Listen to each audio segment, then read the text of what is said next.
আসসালামু আলাইকুম ওয়া রাহমাতুল্লাহি ওয়া বারাকাতুহু।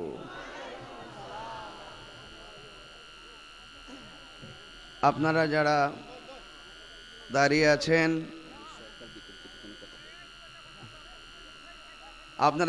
আছেন, মেহেরবানি করে বসুন। এটা আমার শুরু, প্রথম অনুরোধ, আপনারা বসুন, মাটিতেই বসুন। এই দেহটা একদিন মাটিতেই থাকবে, কিয়ামত পর্যন্ত দেহটা মাটিতেই পড়ে থাকবে। বসুন মাটিতে। এই বসো, এই ছেলেরা বসো, আস্তে মানবে এসো, এই বরাবর। আল্লাহ আসসালাতু ওয়াসসালামু আলাইকা ইয়া হাবিবাল্লাহ। আসসালাতু ওয়াসসালামু আলাইকা ইয়া শফিআল মুযনিবিন। আসসালাতু ওয়াসসালামু আলাইকা ইয়া রহমাতান লিল আলামিন। আল্লাহুম্মা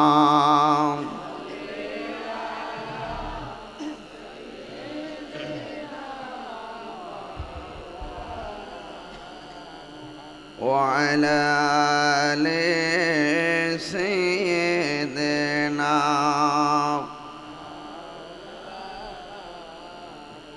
আর মায়ার সুরে মোহাব্বতে বলি আল্লাহুম্মা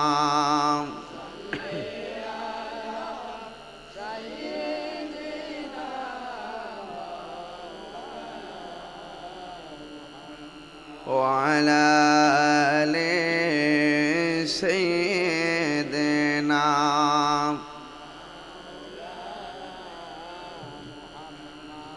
নবী গো আপনার ভালোবাসায়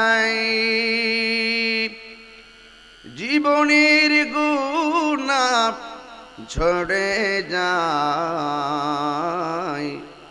নবী গো আপনার প্রেমের বলেই ওয়াসআল করনি জুব্বা পাই।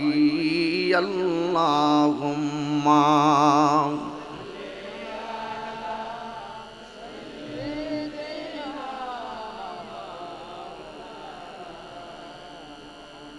وعلى آل سيدنا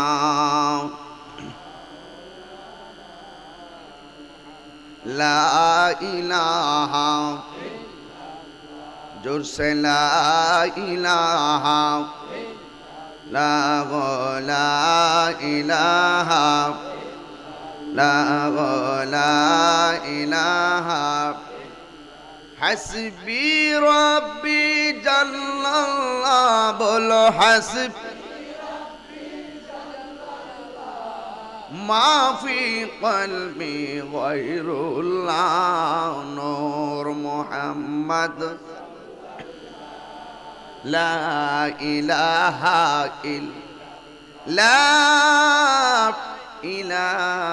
इल्लल्लाह मुहम्मदुर रसूलुल्लाह सल्लल्लाहु अलैहि ওয়াসাল্লাম। সকলে পড়ুন আলহামদুলিল্লাহ। নবীগঞ্জ উপজেলাধীন রামপুর দক্ষিণ নয়াপাড়া জামে মসজিদ কমিটির উদ্যোগে আয়োজিত নবম বার্ষিক সুন্নি মহাসম্মেলন দিনের বেলা 14 ডিসেম্বর 2020 সভাপতি জনাব আব্দুল জলিল সাহেব, জনাব হাজী মোহাম্মদ হাসেন আলী, জনাব মোহাম্মদ আব্দুর রশিদ সাহেব, জনাব আসম আলী সাহেব, আসিমউদ্দিন সাহেব, আব্দুল সামাদ সাহেব আয়োজনে রামপুর দক্ষিণ নয়াপাড়া গ্রামবাসী। শিডিউল ছিল জোহরের পরে, এখন শিডিউল হয়ে গেল আসরের পরে। তারপরেও আমাদের ধৈর্যের কোনো ধৈর্যচ্যুত হয়নি। এটা আমি তাহিরের আকর্ষণ নয়, এটা সম্পূর্ণ লাউহে মাহফুজের কোরআনের আকর্ষণ, এটা মদিনাওয়ালার আকর্ষণ। এই জন্য সবকিছু মিলিয়ে আজ মাহফিলে যারা এসেছেন, কারা কারা খুশি একটু হাত তোলেন।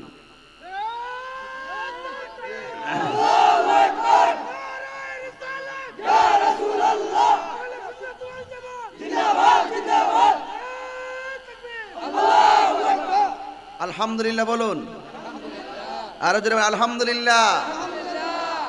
লাখ কোটি দরুদ সালাম ওই নবীর নূরানি কদম মুবারকে, যিনি হায়াতুন নবী, যিনি বিশ্বসভার সভাপতি, যিনি সমস্ত আম্বিয়া কেরামদের মাথার মুকুট, যার বাহন ছিল বুরাক, যার সফর হয়েছে মেরাজ, যার গমন হয়েছে সিদরাতুল মুনতাহা, যার লক্ষ্যস্থল ছিল কাবা কাউসাইন, যার উদ্দেশ্য ছিল আমার আল্লাহ পাকের দিদার। আমরা একমাত্র উম্মত, পৃথিবীর 1,24,000 নবীর উম্মত গর্ব করে কয়েকটা কথা বলতে পারবে না, কিন্তু আমরা বলতে পারবো। আমরা গর্ব করে বলতে পারি আমার নবী শেষ নবী, কিন্তু আদম নবীর উম্মত এই কথা বলতে পারবে না, ইব্রাহিম নবীর উম্মত এই কথা বলতে পারবে না। আমরা বলতে পারবো আমার নবী, আর একটা বলতে পারবো। এক একজন নবীদের জন্য আল্লাহ পাক এক একটা এরিয়া করে দিয়েছেন। এখানে নামাজ পড়লে নামাজ হবে, এর বাইরে তোমার নামাজ পড়লে নামাজ হবে না। একমাত্র আমার নবী এমন এক নবী, যেই নবীর জন্য গোটা কুল কায়নাতের জমিনটাকে আল্লাহ মসজিদ বানিয়ে দিয়েছে। এই জন্য আজকে আসরের নামাজ আমরা মাঠে পড়েছি। যদি এমন নিয়ম থাকতো যে মসজিদ ছাড়া নামাজ হবে না, আমরা কোথায় পড়েছি? মাঠে পড়েছি। গোটা জমিনটাকে আল্লাহ পাক মসজিদে রূপান্তরিত করে দিয়েছেন। সুবহানাল্লাহ বলবেন না? তো সেই নবীর উম্মত হয়েছি বলেই আমার নবী একমাত্র নবী, যেই নবীজি যখন সকল নবীগণ নাফসি নাফসি বলে কাঁদবে, একমাত্র আমার নবী হাসরের মাঠে উম্মতি উম্মতি বলে কাঁদবে। যেই ময়দানে কেউ কথা বলতে পারবে না, একমাত্র আমার নবী হাসরের মাঠে শাফাআতের ফাইলটাকে উকিল সেজে হাকিমের সামনে তুলে ধরবেন।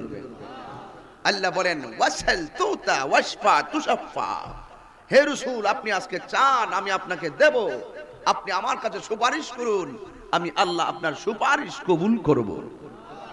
নবীর সুপারিশ চাই কি চাই না? আরো জোরে চাই কি চাই না? যদি চান ধৈর্যশীল হয়ে বসতে হবে। তবে একটি কথা বলতে হবে আপনাদেরকে আমার, আমরা কি ইয়াজিদি মুসলমান নাকি হুসাইনি মুসলমান? সন্দেহ আছে? আমরা হুসাইনি মুসলমান। প্রয়োজনে জীবন দেওয়া শিখেছি কারবালা থেকে, কিন্তু ঈমান দেওয়া শিখি নাই কারবালা থেকেই। আমরা জীবন দিতে জানি কিন্তু ঈমান দিতে জানি না। আজকে চেয়ারম্যান সাহেব খুব সুন্দর কথা বলেছেন, আপনাদেরকে ধৈর্যের কথা বলেছিলেন। এটা গুরুত্বপূর্ণ বিষয়। ধৈর্য আছে বলেই তাহিরি জীবনে এই গ্রামে আসে নাই, কিন্তু বিশ্বাস ছিল উনি মিস করতে পারে না, একটা বিশ্বাস ছিল। আর আমিও মাঝখান দিয়ে সাংবাদিক আজাদ সাহেবের মাধ্যমে কন্টাক্ট করে দিয়েছি আমি আসতেছি। কিছু লোক কিন্তু রেডি হয়ে গিয়েছিল আপনাদের কমিটিকে কিছু বলার জন্য, আর কিছু বাতিল অপশক্তি আপনাদের বিরুদ্ধে কিছু বদনাম ছড়ানোর জন্য বহুত চেষ্টায় খুব মনে মনে খুশি হতে চলছিল, তাদের মুখে একটু চুনকালি পড়ে গেছে। ঠিক কিনা বলেন? কয়েকটা কারণে বেয়াদবেরা একটু খুশি হয়। এক নম্বর, মাহফিল যদি বৃষ্টির কারণে বন্ধ হয়, হইছে এখন মাহফিল বন্ধ। আর যদি বক্তা মিস করে, এই মাইকটা অন্যদিকে ফিরে ভলিউম দেন, মোর শুনুন, জীবন বারবার, মরণ একবার। এই মাহফিলটা আজকে হচ্ছে, আপনারা যতটুকু খুশি, চেয়ারম্যান সাহেব আছেন এখানে, আমি একটা কথা বলতে চাই, আপনারা যত খুশি তার চাইতে কোটি গুণ খুশি আজকের এই এলাকার রামপুর দক্ষিণ নয়াপাড়ার গুরুস্থানের মানুষগুলো। মানে কথাটা আমি ক্লিয়ারেন্স করছি, কেন খুশি হয়? আপনারা চাচ্ছেন তাড়াতাড়ি মাহফিলটা শেষ হোক, আমরা বাড়িতে চলে যাব, কিন্তু ওরা চাচ্ছে আমরা তো আর দুনিয়ার বাড়িতে যেতে পারবো না, মাহফিলটা একটু চলুক। ওই মাহফিলে আমার সন্তান আমার জন্য চোখের পানি ফেলে একটু দোয়া করবে, এই দোয়ার উসিলায় আল্লাহ হয়তো কবরে আমাকে জান্নাতের গালিচা বিছাইয়ে দিবেন। সবচাইতে খুশি কে? কবরবাসী। এই জন্য আমরা তো সেই ঘরে যাব। আজকে আমরা নকল ঘর থেকে এসেছি, আবার নকল ঘরে আমরা চলে যাব, কিন্তু যারা ওই আসল ঘরে চলে গেছে আর দুনিয়ার ঘরে ফিরে আসার কোনো সুযোগ। কত জানাজার পড়েছি নামাজ, দিয়েছি কত দাফন। কত জানাজার পড়েছি নামাজ, দিয়েছি কত দাফন। কোথায় যেন আছে আমারও তৈরি সাদা কাফন, জানাজার পড়েছি নামাজ, দিয়েছি কত দাফন। জবান খুলে গেল আল্লাহু আকবার। আমার তরি বাধা আছে কোন শেখে আগাটে, কোন মসজিদে এলান হবে শোয়াবে শেষ খাটি, ঠিক কিনা বলো? আমার তরি বাধা আছে কোন শেখে আগাটে, কোন মসজিদে এলান হবে শোয়াবে শেষ খাটি। কবে কোথায় করবে দাফন আমাকে স্বজন, জানাজার পড়েছি নামাজ, দিয়েছি কত দাফন। জানাজার পড়েছি নামাজ, দিয়েছি কত দাফন। কোথায় যেন আছি আমারও তৈরি সাদা কাফন, জানাজার পড়েছি নামাজ, দিয়েছি কত দাফন। একটা জবানও বন্ধ রাখবেন না ও আমার রামপুর দক্ষিণ নয়াপাড়ার বন্ধুরা, ও আমার লাখাই গ্রামের বন্ধুরা, ও আমার নবীগঞ্জ বাহুবলের বন্ধুরা। আমি তাহিরির কণ্ঠ একদিন থাকবে না, আমি তাহিরি একদিন লাখো টাকা দিলেও দিনের বেলায় এত মানুষ আমি আনতে পারবো না, কারণ ফুলের সৌরভ মানুষের গৌরব চিরদিন থাকে না। হ্যাঁ থাকে, যদি তুমি মানুষের মতো মানুষ হতে পারো। এই মুরব্বী বাবারে জিজ্ঞেস করো, বাবা আপনার বয়স কত? মুরব্বী বাবা বলে, বাবা 70-এর উপরে। যদি জিজ্ঞেস করলাম, বাবা আপনার জীবনে কি পরিবর্তন দেখেছেন? উনি বলবে, আমার জীবনে পরিবর্তন দেখলাম, রাস্তার পরিবর্তন দেখলাম, বিল্ডিং এর পরিবর্তন দেখলাম, খাল নদী নালার পরিবর্তন দেখলাম। আব্বুরি জীবনে এত পরিবর্তন দেখলেন, কিন্তু আপনার একটা কথা আপনার কাছে আমি জানতে চাই, আপনার মুখের মধ্যে যে দাড়িগুলো আছে, এই দাড়িগুলোতে একদিন আমি তাহিরির মতন আপনার কালো ছিল। এই কালো দাড়িগুলো কোন দিন, কোন সময়, কোন সেকেন্ডে, কোন মাসে কালো থেকে সাদা হয়েছে আপনি টের পাইছেননি? না না না হুজুর, মুরব্বী চোখের পানি ফালাইয়া দেয়, হুজুর সব পরিবর্তন দেখলাম, কিন্তু আমার কালো দাড়িগুলো কখন কালো থেকে সাদা হয়েছে আমি একটা সেকেন্ডের জন্য টের পাই নাই। ও মুরব্বী আব্বা আগের মতন বস্তা মাথায় তুলতে পারেননি। মুরব্বী বলবে, তাহিরি বাবা রে আগের মতন বস্তা মাথায় তুলতে পারি না। ও মুরব্বী আব্বা আগের মতো দূর দিতে পারেননি। মুরব্বী বলবে, না রে বাবা আগের মতো দূর দিতে পারি না। এখন আপনার কাছে কেমন লাগে?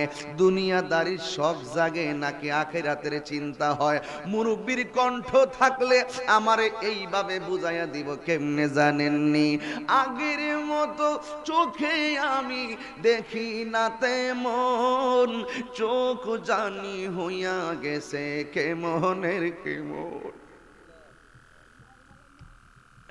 আগের মতো চোখে আমি দেখি না তেমন, চোখ জানি হইয়া গেছে কেমনের কেমন। কেউ বুঝে না চোখে আমার কি হয়েছে, বলো কেউ বুঝে না চোখে আমার। হয়েছে। আমি বলি আমার মরার চিঠি এসেছে। বলো আমি বলি আমার মরার চিঠি এসেছে। কারো বউ বলেছে বায়ু চড়াই পাক ধরেছে চুলের গোড়ায় গো। কারণ কেউ বোঝে না কোন কারণে চুল পেকেছে। আমি বলি আমার মরার চিঠি এসেছে। আগের মতো চোখে আমি দেখি না তেমন, চোখ জানি হইয়া গেছে কেমনের কেমন। আগের মতো গায়ে আমি শক্তি পাই না তেমন, শরীর জানে হইয়া গেছে কেমনের কেমন। কেউ বুঝে না পরিবর্তন কেন হয়েছে, বলো কেউ বুঝে না পরিবর্তন কেন হয়েছে। আমি বলি আমার মরার চিঠি এসেছে। বলো না আমি বলি আমার মরার চিঠি এসেছে। একটা জবানও বন্ধ রাখিবেন না ও আমার রামপুরের বন্ধুরি, ও যুবক ভাইরি, ও যুবক ভাই। মুরব্বির দাড়ি পাকছে, তোমার দাড়ি কাঁচা আছে বলে তুমি অহংকার করো না। মুরব্বি বস্তা তুলতে পারে না, তুমি 2 মণ না বস্তা মাথায় তুলতে পারো বলে অহংকার করো না। মনে রেখো কখনো মুরব্বির আগে ইয়াং জেনারেশনের ছেলেও মারা যায়, বাবার আগে কখনো সন্তান মারা যায়, ইতিহাস আছে না নাই? আল্লাহ রাব্বুল আলামিন বলেন ওয়ামা তাদরি নাফসুম বিআইয়ি আরদিন তামুত।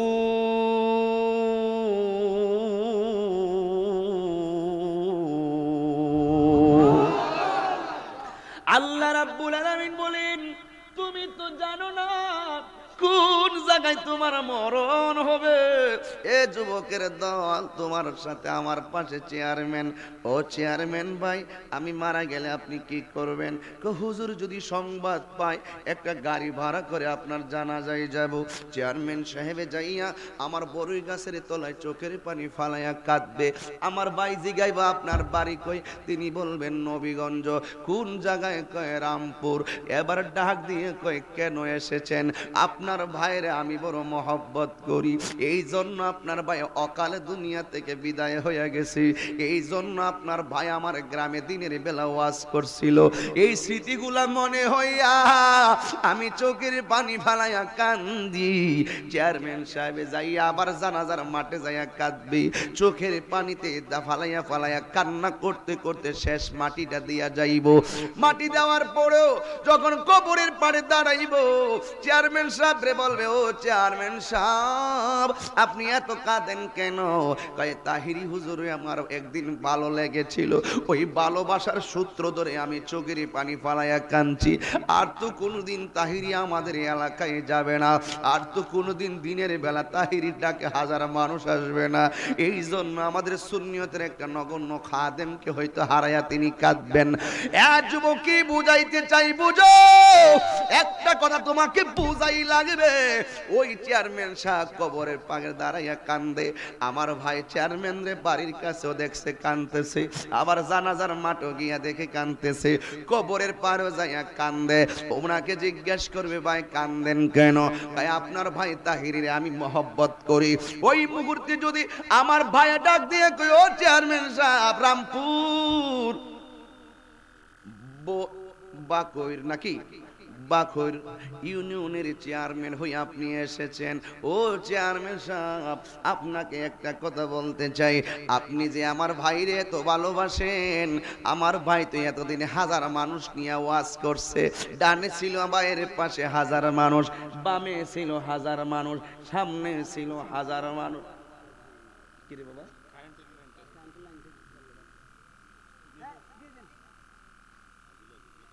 আপনাদের মনে বুঝতে অসুবিধা হইতেছে। এই কথাগুলো শুধু ঘটনা বইলা পাগলামি করে যাব না, বাস্তবতায় ওয়াজটা মিলাইয়া নিবেন। ও জবান খুইলা কন, আমাদের আসল ঘরের নাম কি বিল্ডিং না কবর? এই যুব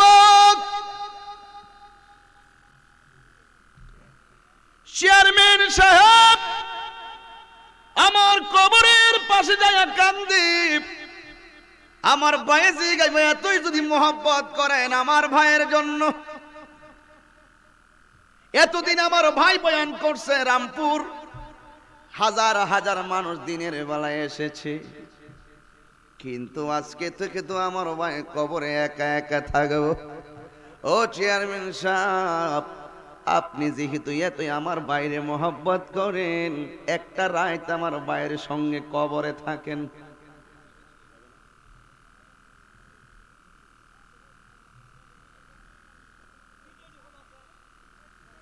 একটা রাত শুধুমাত্র আমার ভাইয়ের সঙ্গে কবরে থাকেন। চেয়ারম্যান সাহেব বলবে সিস্টেম নাই।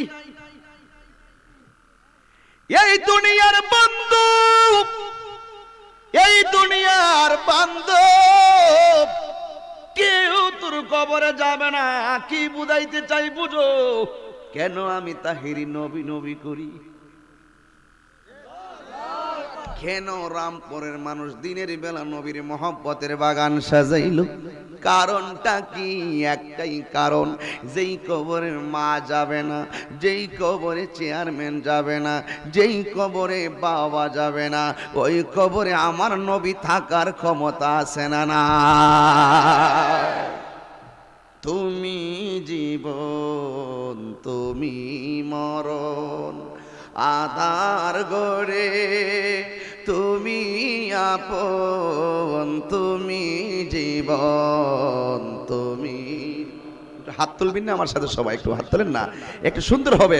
তুমি জীবন তুমি মরণ, আধার গড়ে তুমি আপন, তুমি মোদের পাড়ের তরি, তুমি তুমি নিদান তোরানে ওয়ালা ইয়া রাসূলুল্লাহ। আমার হাতের লেখা পাইছেন না আপনারা সবাই? ইউটিউব থেকে কি নেন না গজলটা? আচ্ছা, আমার কিছু নাই, একটা গজল লিখছি, এই উসিলে কি আল্লাহ আমাকে ক্ষমা করতে পারে না? তাহলে হাত নামাইছেন, বুঝছি দুপুরে খান না, ক্লান্তি লাগতেছে। আমি তো না খাইও চিল্লাইতেছি, আপনার তো মাঝে মাঝে সুবহানাল্লাহ কইতেছেন, আমি তো ডাইরেক্ট চিল্লাইতেছি, কিন্তু অসুবিধা নাই, আমরা নবীর মহব্বতের খাবার খাইতে এসেছি। তাহলে হাতটা সোজা করেন, একটু সোজা করেন, রামপুর একটা ইতিহাস হয়ে যাক আজকে। একটু বলেন ইয়া রাসূলুল্লাহ ইয়া হাবিবাল্লাহ ইয়া রাসূল ইয়া হাবিবাল্লাহ ইয়া রাসূলুল্লাহ, তুমি জীবন তুমি মরণ, আধার গড়ে তুমি আপন, তুমি জীবন তুমি আধার গড়ে, তুমি মোদের পারের তরি, তুমি তুমি নিদান তোরানে ওয়ালা ইয়া রাসূলুল্লাহ ইয়া হাবিবাল্লাহ ইয়া রাসূলুল্লাহ ইয়া হাবিবাল্লাহ ইয়া রাসূলুল্লাহ,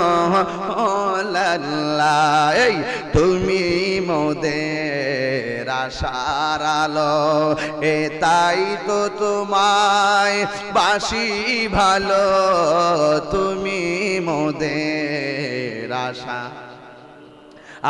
তাই তো তোমায়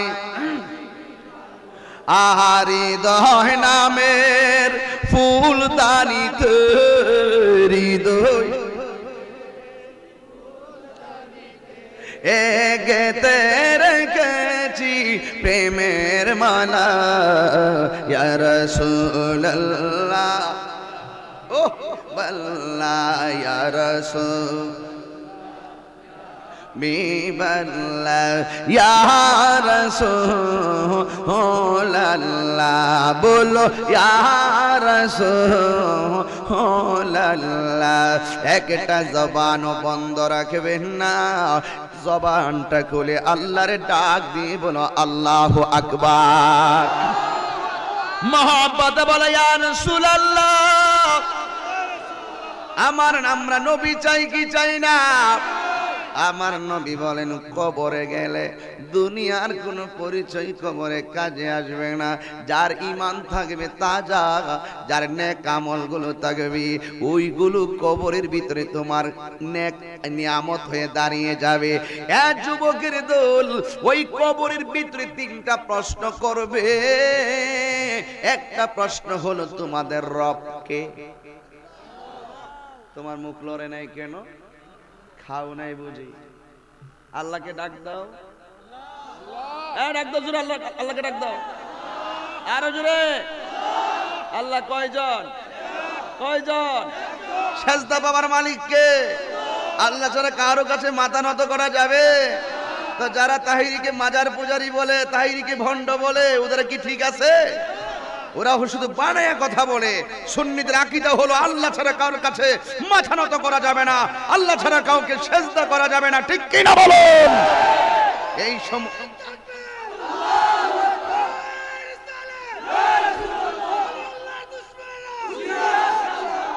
অনেক লোকে বলে আমরা মাজার পূজা করি। কবরে যাও বুঝবা কয় মাসে বছর যা। আমরা কি মাজার, চেয়ারম্যান সাহেব আছেন আমার সামনে, আমরা কি মাজার পূজা করি না জিয়ারত করি? জোরে বলুন। যারা মাজার জিয়ারতকে পূজা বলে এরা বুঝতে হবে নজদির ট্যাবলেট খেয়েছে। যারা মাজার জিয়ারতকে পূজা বলে এরা বাতিল হিসাবে চিহ্নিত হবে। কারণ ওলি আল্লাহর বিদ্বেষীদের ব্যাপারে হাদিসে কুদসির মধ্যে এসেছে, মান আদালি ওলিয়ান ফাকাদ আযানতুহু বিল হারবে। যারা ওলি আল্লাহর বিরুদ্ধে কথা বলবে আল্লাহ ডাইরেক্ট তাদের বিরুদ্ধে যুদ্ধের ঘোষণা করে দিয়েছে। কথা বলেন ঠিক না বেঠিক?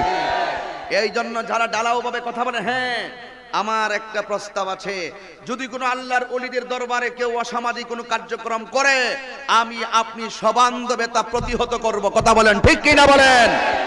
আমার কথার সাথে কারা কারা একমত হাত তুলে দেখাও।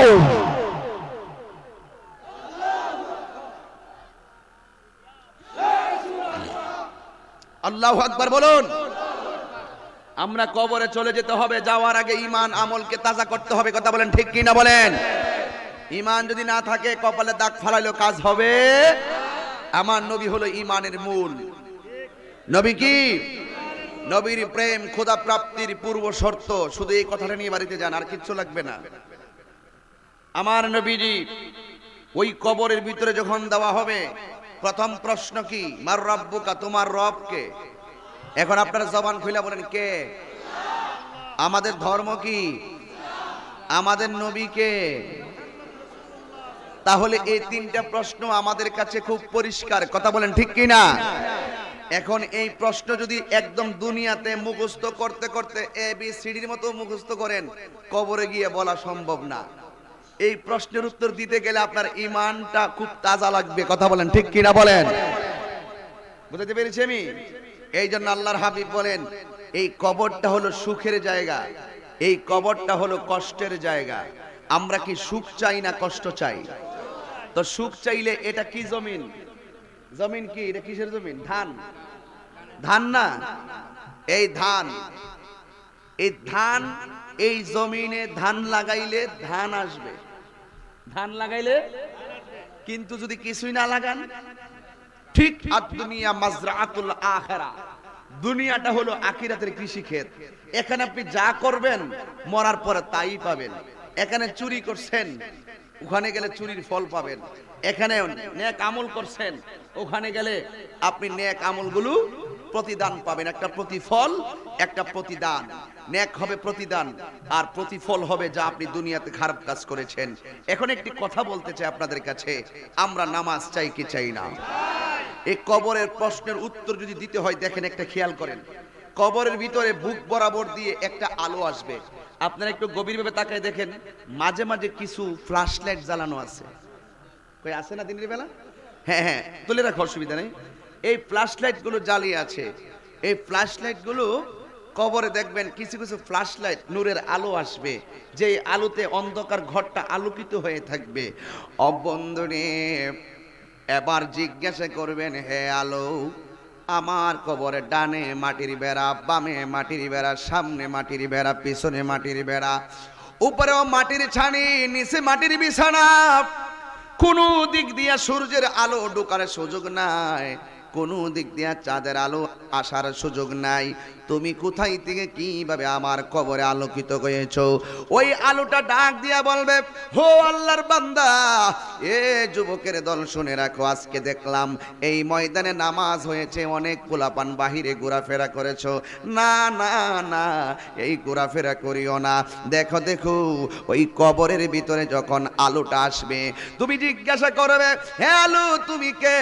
ওই আলো ডাক দিয়া বলবে, আমি হইলাম দুনিয়ায় তোমার 5 ওয়াক্ত নামাজ।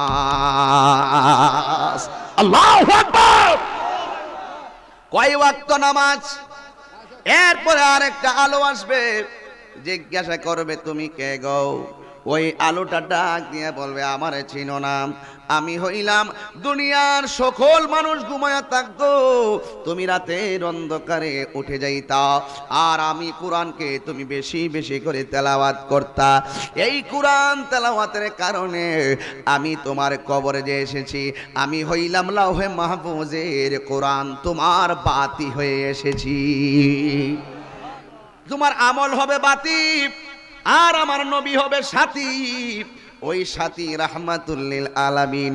আমার নবী বলে, ওই কবরের ভিতরে এমন একটা জায়গা, যেই জায়গাটার ভিতরে সুখের কোনো অভাব নাই। যদি আপনি ইমানদার হয়ে যান, ওই কবরে যাওয়ার পরে আমার আল্লাহ আপনার পিঠের তলায় একটা জান্নাতি গালিচা বিছাইয়া দিবে। আর যদি বেঈমান হন, এ যুবক পায়ের মধ্যে হাত দিয়া বইলা যায়, যে কোনো মুহূর্তে তাহিরের প্রদীপটা নিভে যেতে পারে, যে কোনো মুহূর্তে আপনার প্রদীপটা নিভে যেতে পারে। আমার তো মনে চায় প্রতিদিন প্রত্যেকটা মসজিদে শুধুমাত্র মরণের কবরের আযাবের বয়ান চলতো। কারণ কেন চলতো জানেননি? আজকে কবরের আযাবের ভয়াবহতার কথা যখন মানুষ ভুলে গেছে, 5,000 টাকা পাইয়াও একজন বন্ধুরে খুন কইরা খালে ফালাইয়া রাখে, আছে না নাই? এই জন্য আযাবের ভয় নাই, হাসরের ময়দানে জবাবদিহিতার ভয় নাই। এই জন্য মানুষ হারাম খাইতেও দ্বিধা করে না। এ বন্ধুরি, আপনার নবী আমার নবী বলেন, এই কবরের ভিতরে কয়েকটা আযাব আছে, এর ভিতরে সবচাইতে ভয়ঙ্কর আযাব, কবরের ডান পাশের মাটিটা এক প্রান্তে চলে যাবে, বাম পাশের মাটিটা আরেক প্রান্তে চলে যাবে, দুই পাশের মাটি দুই পাশে চলে যাবে, যাইয়া তোমার বডির ভিতরে এমন জোরে একটা চাপা মারবো গো, তখন দুনিয়ার কোন নেতার দোহাই চলবে না, দুনিয়ার কোন পছন্দের বক্তার দোহাই চলবে না, জবানটা খুইলা কর আল্লাহু আকবার। দুনিয়ার কোন নেতার দোহাই, কোন বক্তার দোহাই চলবে না। দুনিয়ার এই কবরের ডান পাশের মাটিগুলো এক প্রান্তে যাবে, বাম পাশের মাটিগুলো আরেক প্রান্তে যাবে, যাইয়া তোমারে এমন জোরে ডান দিকে এমন একটা চাপা মারবে, ডান পাশের হাড্ডিগুলো বাম পাশের হাড্ডির ভিতরে ঢুকে যাবে, আর বাম পাশের হাড্ডিগুলো ডান পাশের হাড্ডির ভিতরে ঢুকে যাবে। তুমি এমন জোরে একটা চিৎকার মারবা, আল্লাহ ও আল্লাহ গো, এমন আযাব আর সহ্য হয় না, মরণ দিয়া দাও। আমার দেশে দেখবেন কিছু প্যারালাইসিসের রোগী বিছানায় পড়ে থাকে 8-10 বছর, শেষ পর্যন্ত তার ওয়াইফ পর্যন্ত বলে, আল্লাহ কষ্ট দিও না, তার দুনিয়া থেকে লইয়া যাও। কবরের মানুষটা কইব, আল্লাহ তুমি আমার এত কষ্ট দিও না। এবার ডান পাশের মাটি বাম পাশের মাটি এমন জোরে চাপা মারবে, চাপা মারার কারণে তার হাড্ডিগুলা এইভাবে মতন একেবারে নরম বানাইয়া ফেলবি, হাড্ডিগুলা গুড়া বানাইব। আমি মাঝে মাঝে বলি, জীবন বারবার মরণ একবার। এক বেটাকে হুজুর জীবন বারবার কেমনে? জীবন গেলে তো আর জীবন আসে না। আমি কে হ, জীবন গেলেও জীবন আসে। দুনিয়ায় জীবন নিয়ে গেলে আবার কবরে গেলে তোমার ভিতরে রূহ দেওয়া হবে। এই জীবনটা দেওয়ার পরে আর তোমার মরণ হবে না। সুখী থাকলে সুখী, দুঃখী থাকলে দুঃখী। তুমি কবরের ভিতরে যখন মাটিটা তোমার চাপা মারবো, এই চাপা মারার পরে আমার নবী বলেন, মাটি চাপা দিব কেন জানোনি? ইয়া রাসূলুল্লাহ কেন? কয় দুনিয়ার মাটিতে চইলা সুদ খাইছো, মাটি প্রতিশোধ নাই। দুনিয়ার মাটিতে চইলা ঘুষ খাইছো, মাটি প্রতিশোধ নাই। দুনিয়ার মাটিতে চইলা যখন মসজিদে আজান হয়, এ যুবক তোমাকে বলতে চাই সমাজ কি হয়ে গেছে। মসজিদে আজান হয়, মুয়াজ্জিন এইভাবে কানে আঙ্গুল দিয়া আশহাদু আন্না মুহাম্মাদার রাসূলুল্লাহ,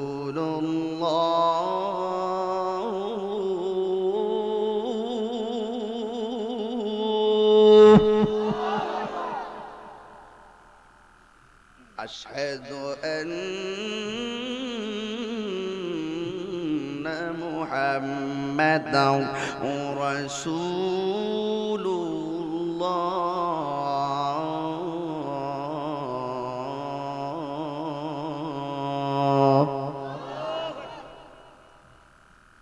হাইয়া আলাস সালাহ,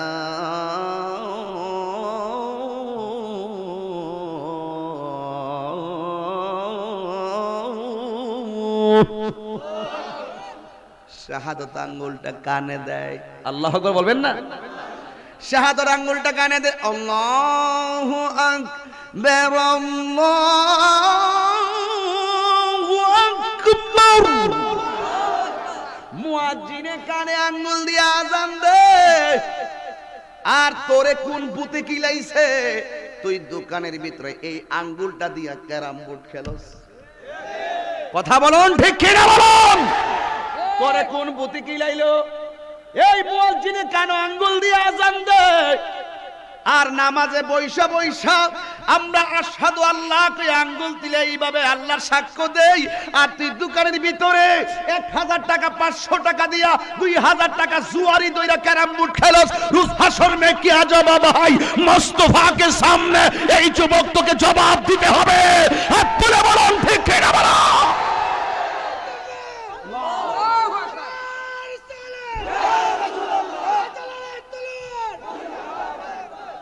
ঠিক কিনা বলুন? তোমাকে কিসে জাদু করলো? তুমি দুনিয়ায় মজে গেছো, মুয়াজ্জিন আজান দেয়, তুমি ক্যারাম বোর্ড খেলো। এলাকায় আছে না নাই? এই যুবক কাজে লাগাও। যখন নামাজে ওই মুসল্লি এইভাবে আশহাদু আল্লাহ বলে আঙ্গুলটা তুলে, শয়তান কষ্ট পায়া কান্না শুরু করে। তুই দি ওখানে শয়তান রে ক্যারাম বোর্ড মাইরা খুশি করতেছ। ঠিক কিনা কোন? এবার আমার নবী বলেন, খুব মনোযোগ, খুব মনোযোগ। পরিবর্তন হতে হবে জীবন। এই জীবন অনেক দামি, আবার এই জীবনটা পশুর চাইতে আরো নিকৃষ্ট। কথা বলুন না কেন? ইচ্ছে করলে রামপুরের পোলাপান শিল্পী এনে এখানে গান গাওয়াইতে পারতো কিনা? ওরা ছেলে মেয়ে একটি যাত্রার স্টেজ সাজিয়ে ওরা গান করতো। এক বেচারা আমারে কয়, হুজুর এত ওয়াজ দিয়া কে হেদায়েত হয়ে গেছে? এত ওয়াজ দিয়ে কি হইছে? গ্রামের কি লাভ? এত বড় ভ্যান্ডেল করে টাকা লস, এত বড় স্টেজ করে টাকা লস, হুজুরদেরকে এনে হাদিয়া দিয়ে টাকা লস, এত হুজুরদেরকে এনে ওয়াজ করাইয়া সমাজের কেডাত্রে হেদায়েত পাইয়া বালাইছে। এইরকম কিছু সুশীল সমাজের আস্তিক, কিছু নাস্তিক আছে যারা এইভাবে কথাগুলো রাস্তাঘাটে বলে। আমি তারে বলতে চাই, তুই শুন না যা, এই আমার কাছে আমি কি বলি শোন। এতে ওয়াজ দিয়ে কি হয়েছে জানতে চাও? আমি দায়িত্বহীন কণ্ঠে বলতে চাই, যদি গ্রামে গঞ্জে মাঠ পর্যায়ে স্কুল, কলেজ, ইউনিভার্সিটি, মাদ্রাসার ময়দান, স্কুলের ময়দান, রাস্তাঘাটে, দোকান পাঠে, অলিতে গলিতে, বাজারে বন্দরে যদি এইভাবে উলামায়ে কেরামদের কোরআন সুন্নাহর বিচরণ না থাকতো, তাহলে প্রত্যেকটা পাড়ায় পাড়ায়, গ্রামে গ্রামে, মহল্লায় মহল্লায় যাত্রাগানের আসর হয়ে যেত।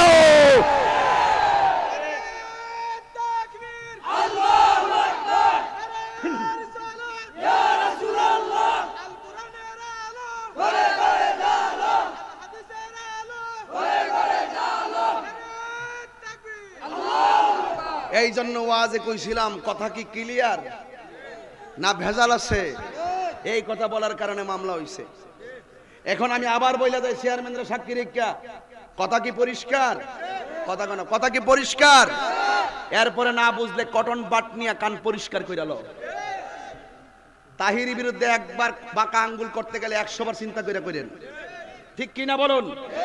একটি কথা বলতে চাই, এই যে আজকের মাহফিলটা হচ্ছে, আমি যেই কথাগুলো বলছি কেন বলছি জানেন? হতে পারে এই দেখে আপনাদের সাথে আমার শেষ দেখা, এই জন্য যদি আমি মরে যাই, এই জন্য কবরের উপর কথাগুলো বলতেছি, শুধু বোঝার জন্য বলছি। কি কষ্ট হচ্ছে আপনাদের? কষ্ট হচ্ছে? কবরে গেলে মাটি চাপা দিব, সত্য না মিথ্যা? আর সত্য না মিথ্যা? আমার নবী কয়, আমি একদিন রাস্তা দিয়ে যাচ্ছি, আমি দেখতেছি 2টা কবরের মধ্যে আযাব হইতেছে। কয়টা কবরে? 2টা কবরে আযাব হচ্ছে। রাসূল জিজ্ঞাসা করে, খেজুরের ডাল নিয়ে আসো। খেজুরের ডাল নিয়ে আসছে। রাসূল খেজুরের ডালগুলো কবরের উপরে লাগিয়ে দিছে। রাসূল বলেন, যতক্ষণ পর্যন্ত খেজুরের ডালগুলো কাঁচা থাকবে, আশা করা যায় এই খেজুরের ডালের উসিলায় তাদের কবরের আযাব হালকা হয়ে যাবে। আর আমরা যখন কবরের পারে যখন গাছ গাড়ি, তখন অনেক মানুষ আমাদেরকে ফতোয়া দেয়। আল্লাহর হাবিব ডালগুলো গেড়ে দিলেন। এখন সাহাবাদের ঈমান তো মজবুত, ওরা জায়গায় নবী গো, এই কবরের আযাব, রাসূল হলো কবরের উপরে, লাশ হলো কবরের নিচে। রাসূল দেখতেছেন কয়টা কবরে আযাব হয়? 2টা কবরে। এবার জিজ্ঞেস করলো, ইয়া রাসূলুল্লাহ, 2টা কবরে আযাব হয়, তার কারণটা কি? এখন রাসূল কারণ জানার ক্ষমতা আছে না নাই? কওমি ভাইরা, রাগ করেন না আঙ্গুর সাথে, আমি আগেই বলছি, হয়তো আমারে বুঝাই আপনাদের দলে নেন, আর না হলে আপনারা বুঝা আমাদের দলে আসেন। এর চাইতে নির্ভেজাল কথা আর হতে পারে না। হয়তো বুঝাইয়া নিবেন, নাইলে বুঝা আসবেন। এই এদিকে তাকান, কন্ত দেখি, নবী কি কবরের ভিতরে না উপরে? লাশ নিচে। কয়টা কবর? আযাব হইতেছে। সাহাবাদের ঈমান বড় মজবুত। সাহাবারা জিজ্ঞাসা, নবী গো, কোন কারণে আযাব হয়? কি কোন কারণে আযাব হয়? আল্লাহর হাবিব বলেন, একটা কবরে প্রস্রাব কইরা পানি নিত না, অপবিত্র অবস্থায় সব সময় চলতো। আস্তানজিহু আনিল বাউলে ফা ইন্নাহু আম্মাতু আযাবিল কবর। কবরের ভিতরে অধিকাংশ সময় আযাব হবে পায়খানা প্রস্রাব করে, পবিত্রতা অর্জন না করার কারণে। আমার দেশের পোলাপানি, এই তোরা কইতে শোন, এই পোলাপানি দিকে তাকা, মুরব্বিরা নাম আফসাই, এই দিকে তাকা। এরা মনে করে কি, নামাজ যেহেতু পড়ি না, প্রস্রাব করে পানি লয়ে কি করতাম, ঠিক নেই? আর রাত্রেবেলা ঘুম থেকে উঠে ওইটা মনে করুন কোথায় টিভি বলতো দূরে, দরজার সামনে বসে জায়গা, কোন রকম ভাবে স্টার্ট দিয়ে শেষ, একেবারে শেষ। তুই মনে রাখিস, একটা কথা কয়ে দিয়ে যাই, হাসিস না, একটা কথা শুন। এই যুবক, এদিকে তাকা। তুমি যতক্ষণ নাপাক অবস্থায় বিছানায় শুয়ে থাকবে, ততক্ষণ পর্যন্ত আল্লাহর লানত পড়বে, জমিন তোমাকে অভিশাপ দিবে। আর পবিত্র অবস্থায় যদি তুমি শুয়ে থাকো, এমন হতে পারে ডান কাত হয়ে যদি পবিত্র অবস্থায় ওযু সহকারে শুয়ে থাকো, আর দরুদের মালা গলায় লাগায় তুমি যদি ঘুমাই থাকতে পারো, 40 দিন পর্যন্ত এই আমলটা করো। আমি কইয়া গেলাম, 40টা রাত দুরূদ শরীফ পইরা ডান কাতে ওযু কইরা ঘুমাইবা। তুমি ভাঙ্গা ঘরে থাকতে পারো, তোমার বাড়ি রামপুর হতে পারে, তোমার বাড়ি নবীগঞ্জ হতে পারে, আমি কয়ে বলে গেলাম, তোমার ঈমানটা যদি রাসূলের দিকে শতভাগ ধাবিত হয়, তুমি 40টা দিন রাতের বেলায় ওযু করে ডান কাত হয়ে তুমি শুয়ে শুয়ে রাসূলের উপর দুরূদ শরীফ পড়বা, দেখবা 40 দিনের মাথায় এমনও হতে পারে রাসূল আপনার ডাকে সাড়া দিয়ে ঘরে হাজির হয়ে যেতে পারে। আল্লামা জালালউদ্দিন সুয়ুতি রহমাতুল্লাহ আলাইহি বলেন, কিতাবের নাম শরহে সুদূর, কিতাবের ভিতরে আল্লামা জালালউদ্দিন সুয়ুতি রহমাতুল্লাহ আলাইহি বলেন, আমি আমার জীবনে 75 বার রাসূলুল্লাহর সবুজ গম্বুজটাকে মুরাকাবা করেছি। আমি 75 বার চোখটা বন্ধ করে মুরাকাবা করেছি, চোখটা খুলে দেখি রাসূল মদিনায় নয়, আমার ঘরে হাজির হয়ে গেছে। কথা বলেন না কেন? তাহলে রাসূল আসার ক্ষমতা আছে না নাই? আছে না নাই? তুমি দেখো না, তাই বলে কি রাসূল দেখে না? রাসূল কয়, সাহাবারা, আমি যা শুনি তোমরা তা শুনো না, আমি যা দেখি তোমরা তা দেখো না। আমি দেখতেছি 2টা কবরে আযাব হয়, একটা কবরে প্রস্রাব করে পানি নিত না, আর একটা কবরে চুগলখুরি করত। চুগলখুর কারে গো জানেননি? ওই তাহিরি সাহেব আসার আগে দোকানে বৈশা বৈশা বহুত মানুষ বলা বলি করছে, গানাদার টাইতাছে। চেয়ারম্যান সব জানে বালা, আসেনি এমন লোক আসেনিও। এই ফুলা মানে বহুত কষ্ট করে দাওয়াত করছে আমারে, একেবারে রাতের অন্ধকারে যাই দইরা দাওয়াত করছে, সুযোগ নাই। এরপর আজকে আবার আর 2টা প্রোগ্রাম। এর একটি কথা, দোকানে বৈশা বৈশা বন্ড ডাইতাছে, মাজার পূজারি ডাইতাছে, নাসুন্না ডাইতাছে, হ্যাঁ এই বেদাতি ডাইতাছে, কত ধরনের কথাবার্তা বলে। এই রামপুরের মানুষ, আমি যতক্ষণ কথা বলছি কোরআন সুন্নাহ আর যুক্তির বাইরে কি একটা কথা বলছি? এরপরেও যদি এখন দোকানে গিয়ে বদনাম করে, এইগুলো হইলো চুগলখুর। আর চুগলখুরের আরেকটা কথা বলি, চুগলখুরের ধরনটা কেমন। এটা কি রামপুর? রামপুরে মেয়ে আছে না নাই? কতক্ষণ আছে না নাই? একটা মেয়েরে যদি নবীগঞ্জ পৌরসভার একটা ছেলেকে দিয়ে নিতে চাই, ওই ছেলে পক্ষ থেকে আইসা মেয়েটার যাচাই করতে গেলে পাশের ঘরের মানুষটারে জিগাইব, কি গো এই ঘরের মেয়েটা কেমন? ওই পাশের বাড়ির মহিলাটা কইব, অথবা পুরুষটা কইব, অথবা ছেলেটা কইব, পাশের বাড়ির বলবে মেয়েটা খুব ভালো, মেয়েটা 5 ওয়াক্ত নামাজ পড়ে, মেয়েটা কোরআন তেলাওয়াত করে, মেয়েটা খুব পর্দাশীলা, কিন্তু সারা রাত দেখছি কার লগে জানে ফোনে কথা কয়। সুগুল করে কারকে বুঝছেন নি? হে আপনার লগে লাগিয়ে থাকবো, আপনার সাথে চলবো, আপনার সাথে ফিরবো, আপনার সাথে খাইবো, সুযোগ পাইলে লুবে, হিংসায়, স্বার্থের আঘাতে আপনার জবাই করে ফেলাইবো। এরা বেশি দূরের না, এরা আপনার কাছের মানুষ। কথা কোন ঠিক না বেঠে? ইডি কইলেই কয় তাহিরি বালানা। কথা কোন কথা বলে না কেন? আমি বলে গান গাই, সময় ফেলাম না রে হারি, আমি বলে গান গাই, মনে হয়েছে পিচ্ছা মধ্যে কইতাম, আসলে মুখটা লাগাম দিয়ে রাখছি। তবে শুনুন, রসুল কয় এক কবরে কি চুগলখুর, আরেক কবরে প্রস্রাব করে পানি নিত। এই যুবক, আজকে থেকে ওয়াদা, একটা ওয়াজ বাইত নিয়ে যাবা, আজকে থেকে ওয়াদা, আর কোনদিন আমরা অপবিত্র অবস্থায় থাকবো। আমরা যুবকের আরেকটা অভ্যাস খারাপ আছে, ওরা পানির মধ্যে প্রস্রাব করে। উপরে ক্রিকেট খেলতেছে, সারা দুনিয়া খালি চক ফিরে রইছে, কোন জায়গায় বসে হে পেশাব করতো না। হ্যাঁ যে মাত্র পানির যাইব, ওখানে হের একটা বাবাই পড়ে।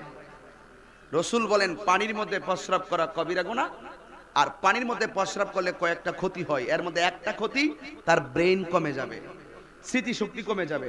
আমরা ছাত্র জীবনে অনেক রচনা পড়েছি, এখনো মনে আছে। ইংলিশ এসআই পড়েছি, এখনো মনে আছে। অ্যাপ্লিকেশন লেটার আমাদের এখনো অনেকগুলো মনে আছে। কারণ এই ইদানিং ছেলেরা গর্তিকা পয়রা যায় স্কুলে গিয়া, মনে নাই। কারণ কি? এরা পানির মধ্যে পেশাব করে। আজকে থেকে ওয়াদা করুন, আর কোনোদিন পানির মধ্যে পেশাব করব কেন? চোখেরই পলকে তুমি হতে পারো লাশ। হাত তোলেন। চোখেরই একটু হাত নামান। সবার মোবাইলে ফ্ল্যাশ লাইট গুলো দেন, যারা মোবাইল ইউজ করেন ফ্ল্যাশ লাইট গুলো দেন। অন্ধকার হয়ে গেছে তো একটু ফ্ল্যাশ লাইট গুলো জ্বালায় দেন। কে কার কার মোবাইল আছে একটু তোলেন দেখি, কার কার মোবাইল আছে একটু তোলেন তো দেখি। এই ফ্ল্যাশ লাইট গুলো আমার বরাবর একটু জ্বালাই দিবেন ইনশাল্লাহ, যাদের অ্যান্ড্রয়েড সেট আছে। আর আমার কাছে দিয়ে এভাবে পড়েন, চোখের পলকে তুমি হতে পারো লাশ, চিরতরে বন্ধ হবে তোমারই নিঃশ্বাস, হবে এলান তাহিরি নাম মসজিদেরই মাইক, হবে এলান তাহিরি নাম মসজিদেরই মাইক, বাড়িওয়ালা নাহির নিয়াতে, বাড়িওয়ালা নাহি রে বাড়ি নাই রে দুনিয়াতে, এ চোখেরই পলকে তুমি হতে পারো লাশ, চিরতরে বন্ধ হবে তোমারই নিঃশ্বাস, হবে এলাম তোমারই নাম মসজিদেরই মাইক, হবে এলাম তোমারই নাম মসজিদেরই মাইকে, বাড়িওয়ালা নাহি রে বাড়ি নাই রে দুনিয়াতে, বাড়িওয়ালা নাহি রে বাড়ি নাই রে দুনিয়াতে। এই যাদের সাথে চলতে তুমি তাকেতে দিবানিসি, জানা যাই শরীকি হবে তোমার প্রতিবেশী, যাদের সাথে চলতে তুমি থাকিতে দিবানিশি, জানা যায় শরীকি হবে তোমার প্রতিবেশী। ও ও স্বজনেরা নিয়ে যাবি, ও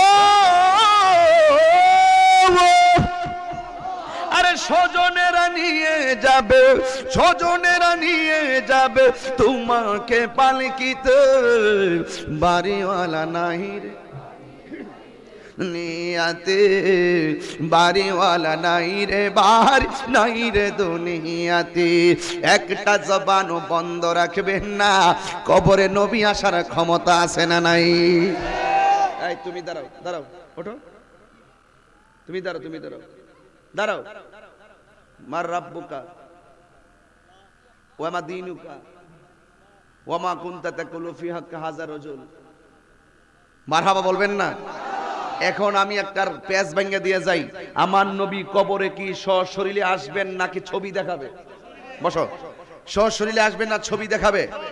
আমার দেশে অনেক মানুষ আছে যে কবরে নাকি রাসূল থাকবে না, রাসূলের ছবি দেখাবে, এটা ভেঙে দিয়ে যায়। তুমি মৌলবীর কাছে মদিনা শরীফ অনেক দূরে, কিন্তু নবীর কাছে আমাদের রামপুর দূরে নয়। আল্লাহর হাবিব বলেন, ইন্নাল্লাহা যাওয়ালিয়াল আরদা ফারাআইতু মাশারিকাহা ওয়া মাগারিবাহা, পূর্ব পশ্চিম পর্যন্ত যা কিছু আছে আল্লাহ রাব্বুল আলামিন আমার কাছে এই পৃথিবীটাকে এমন ছোট করে দিয়েছেন, আমি রাসূল সমস্ত পৃথিবীটাকে হাতের তালুর মতন দেখতে পারি। ঠিক কিনা বলো? শুধুমাত্র তাই নয়, ফাওয়াল্লাহি মা ইউখফা আলাইয়া খুশুকুম ওয়ালা রুকুকুম মিন ওয়ারাই যাহরি, আল্লাহ আমার কাছে এই পৃথিবীটাকে এত ছোট করে দিয়েছেন, আমার পিঠে এমন মোহর নবুয়তের দুই পাশে এমন দুইটা চোখ দিয়েছেন, আমি সামনে যেমন দেখি পিছনেও তেমন দেখি। চিৎকার মেরে মারহাবা। তো এই সমস্ত বিষয় হলো ইমানি ব্যাপার, এই সমস্ত বিষয় হলো আলেমদের ব্যাপার।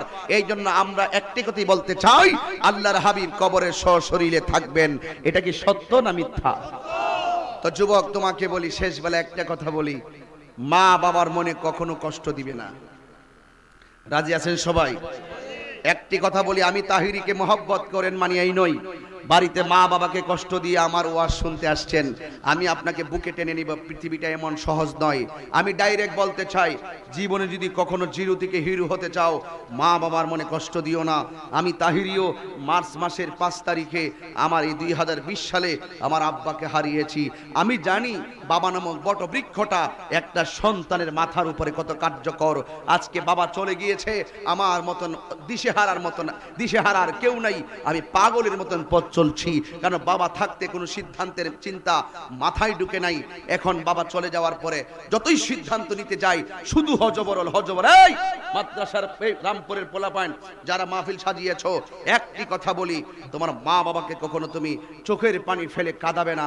তোমার মা বাবা যদি দুনিয়ায় বেঁচে থাকে, বাড়িতে গিয়ে আজকে মা বাবার পায়ে ধরে ক্ষমা চাইবেন। আর মা বাবা যদি কবরে চলে গিয়ে থাকে, মা বাবার কবরের পারে দাঁড়িয়ে আপনি চোখের পানি ফেলে ফেলে দোয়া করবেন, কারণ মা বাবার সন্তুষ্টি আল্লাহর সন্তুষ্টি। দলিল রিদার রাব্বি ফি রিদাল ওয়ালিদাইনে ওয়া সাখাতুর রাব্বি ফি সাখাতিল ওয়ালিদাইন। পিতামাতার সন্তুষ্টিতেই আল্লাহর সন্তুষ্টি, পিতামাতার অসন্তুষ্টিতেই আল্লাহর অসন্তুষ্টি। আর একটি কথা বলে দিয়ে যাই, কবে না পরিবেশ নাই, আরেকটা কথা বলে দিয়ে যাই, আরেকটি কথা বলে দিয়ে যাই, জীবনে যেখানে আপনারা জবানটা খুললে আমার সাথে একবার বলবেন আল্লাহু আকবার। এখন বলুন ইয়া রাসূলুল্লাহ। যেই মুখ দিয়ে এখন আল্লাহু আকবার বলেছেন, আজকে ওয়াদা করেন এই মুখ দিয়ে আমরা কখনো বাবা নামক নেশা ভিতরে ঢুকাবো না, ইয়াবা ঢুকাবো না, ফেন্সি ঢুকাবো না, গাঁজা ঢুকাবো না। আজকে যুব সমাজ সবচাইতে বেশি নষ্ট হয়ে গেছে শুধুমাত্র নেশার কারণে। কথা বলেন ঠিক কিনা? নেশা আপনার জীবনকে ধ্বংস করবে, নেশা আপনার সমাজকে ধ্বংস করবে। নেশার কারণে আপনার যে ভবিষ্যৎ টার্গেট ছিল, সেই টার্গেটটা চোখের পলকে ধ্বংস হয়ে যাবে। আল্লাহ পাক রব্বুল আলামিন আমাদের সকলকে প্রিয় নবী সাল্লাল্লাহু আলাইহি ওয়াসাল্লামের মহব্বতে, হৃদয়ে রাসূল পাকের নূর, প্রেমের নূর আর 5 ওয়াক্ত নামাজ, ইবাদত, মহব্বত, খেদমত, সুহবতের মাধ্যমে আমাদের জীবনকে অলংকৃত করার তৌফিক দান করুক। আমি আশা করব আপনারা সবাই আমার সাথে দোয়া করে ইনশাআল্লাহ যাবেন, যেহেতু আমি এখান থেকে অনেক দূরে যাব। আসুন দাঁড়িয়ে নবীর সালাম দেই, ইয়া নবী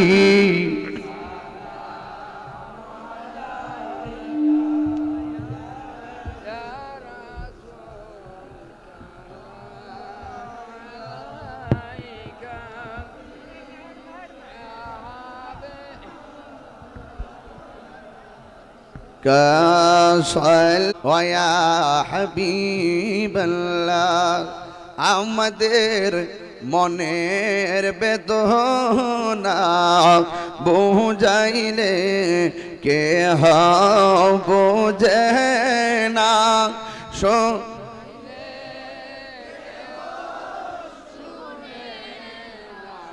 শুনেন গো শাহে মদিনা সালাম আয়া রাসূল সালাম আয়া হাবিব সালাতুল্লাহ بلغ العلا بكماله كشف الدجى بجماله حسنت جميع خصاله صلى الله عليه ربنا ظلمنا أنفسنا وإن لم تغفر لنا وترحمنا لنكونن من الخاسرين আয় রাব্বুল আলামিন মেহেরবান খোদা আমি গুনাহগার তোমার শাহী দরবারে দোয়া কবুলের সময় হাত বাড়াইলাম আল্লাহ দুপুরের খাবার অনেকে আমরা খাই নাই তোমার মহব্বতে প্রেম সাগরে লাভ দিয়ে যতক্ষণ কবরে আযাবের বয়ান করলাম সামাজিক বয়ান করলাম আল্লাহ আমার যুবকগুলা কত কষ্ট করে টাকা দিয়ে পয়সা দিয়ে জ্ঞান দিয়ে শ্রম দিয়ে বুদ্ধি দিয়ে এই জান্নাতের বাগান সাজাইলো আল্লাহ সবার দানগুলোরে তুমি কবুল আর মঞ্জুর করে নাও আল্লাহ জানি না কে জানে আমার মতন বাবা হারায়া হাত বাড়াইলো আর জানে আম্মা নাই হই আব্বা আম্মার কবরটাকে জান্নাতের বাগান বানায়া দিও সবাই আমার সাথে বিনায়া বিনায়া কোন আব্বা আম্মা যার শুইছে কবরে আব্বা